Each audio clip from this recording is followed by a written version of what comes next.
Puluhan ormas dan tokoh masyarakat se-Sumatera Barat mendatangi DPRD Sumbar untuk menyampaikan aspirasi menolak kenaikan harga bahan bakar minyak. Mereka menuntut pemerintah mengembalikan harga BBM ke harga semula. Tuntutan dari berbagai ormas dan tokoh masyarakat se-Sumatera Barat akan ditindaklanjuti DPRD Sumbar.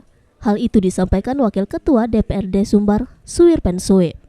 Menurut Wakil Ketua DPRD Sumbar, Suwirpen Suwib, aspirasi yang disampaikan puluhan ormas dan tokoh masyarakat se-Sumatera Barat sangat luar biasa dan akan diperjuangkan.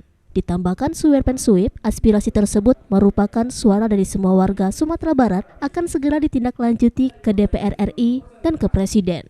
Sementara itu, Koordinator Kolaborasi Aksi Jel Fatullah menyebutkan, kenaikan harga BBM menjadi keluhan bagi masyarakat banyak yang dampaknya sudah terasa seperti kenaikan berbagai harga kebutuhan bahan pokok.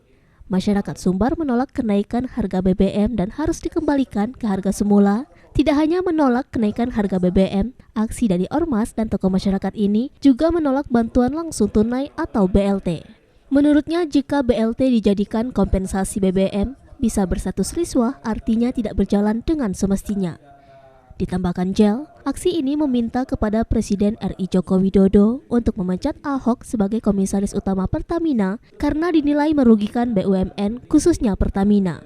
Mereka mendesak DPR RI harus menggunakan hak interpelasi untuk mengkaji kebijakan pemerintah yang menaikkan harga BBM.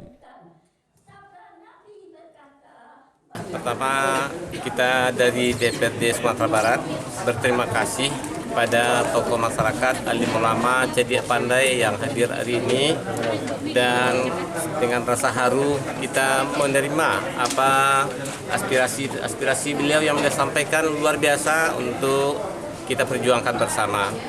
Tentu ini harus kita tindak lanjuti segera ke DPR RI dan kepada Bapak Presiden.